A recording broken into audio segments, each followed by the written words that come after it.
Bayangkan sebuah perusahaan memiliki 4 departemen yang berbeda, misalkan ada sales, marketing, finance, dan IT.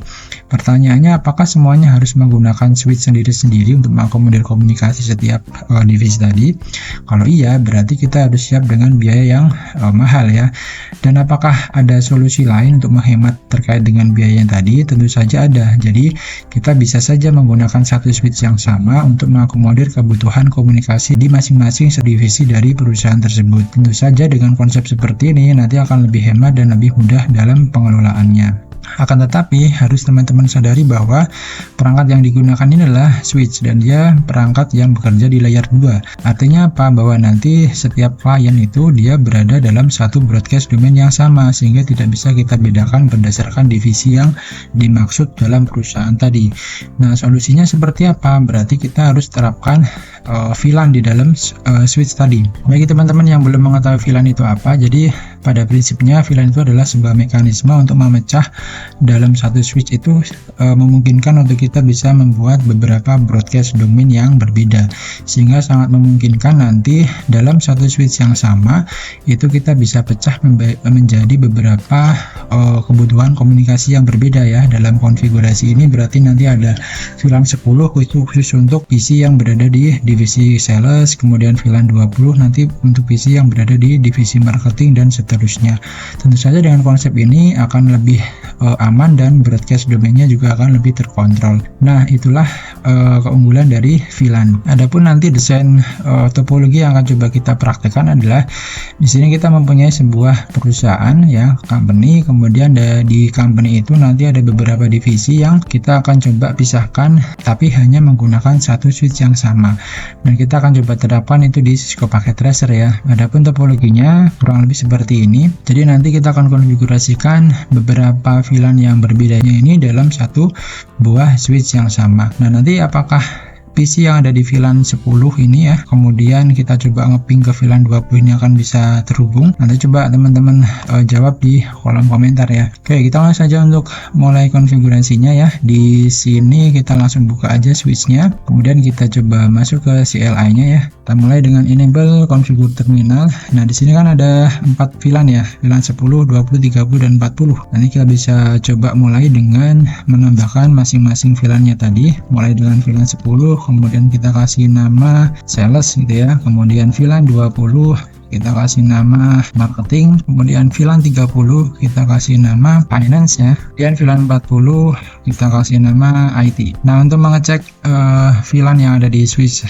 tersebut kita bisa tuliskan dengan command do show VLAN brief, dan teman-teman bisa perhatikan di sini ada 4 buah VLAN yang sudah kita masukkan ya. Nah, tetapi ini belum selesai karena langkah berikutnya adalah kita harus memetakan setiap VLAN ini ke interface yang ada di switch tersebut sesuai dengan PC yang terhubung di masing-masing divisi. Jadi misalkan di VLAN 10 ini ada nama sales ya VLAN-nya, kemudian kita akan hubungkan dia ke F01 dan F02, sehingga nanti di konfigurasi di switch-nya ya kita bisa exit dulu ini. Nah, kalau memang nanti interface-nya berurutan ya, misalkan di sini ada F01 dan F02, kita bisa menggunakan interface range ya. Jadi kita tuliskan di sini interface yang range F01/strip 2 ya. Nah, kemudian kita masukkan perintah switch port model access dan kita lanjutkan dengan switch port access VLAN 10 gitu ya, sesuai dengan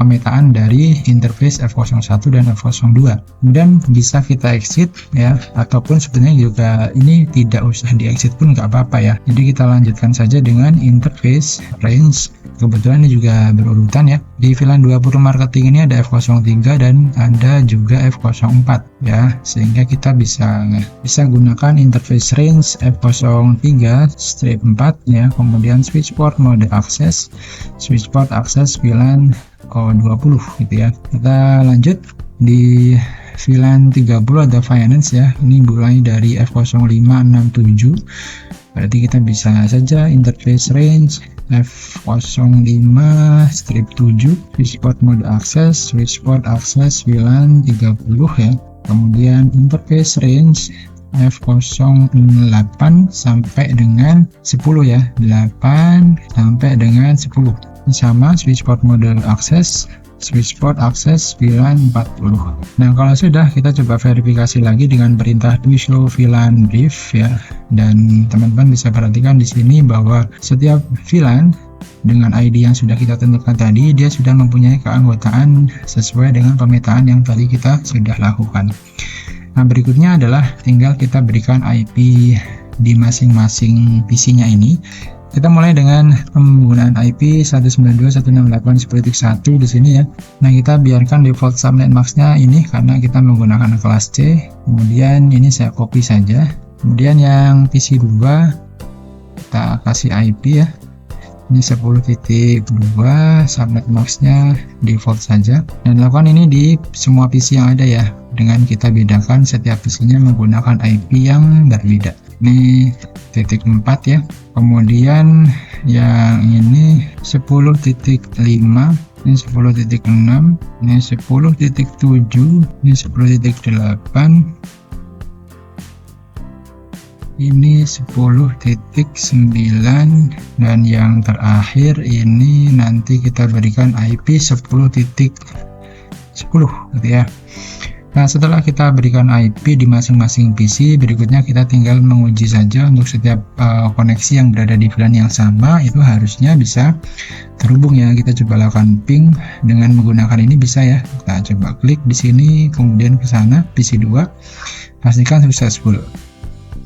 Kemudian untuk yang PC dengan VLAN yang berbeda, misalkan di sini B1, kita akan coba ngeping ke PC 3, maka hasilnya adalah fail ya, atau tidak akan bisa terhubung karena dia sudah terpisah di VLAN yang berbeda. Dan ini sudah mencakup dengan konsep VLAN tadi. Jadi kita hanya perlu menyediakan satu buah switch saja untuk menjembatani komunikasi yang berada di satu VLAN yang sama. Misalkan PC sales ini nanti akan terpisah ya broadcast domainnya dengan PC yang ada di marketing, yang di finance, ataupun yang di IT. Nah, video ini nanti akan berkelanjutan ya, karena saya coba akan membuat playlist terkait dengan persiapan sertifikasi yang khususnya nanti akan membahas lab CCNA 200-301.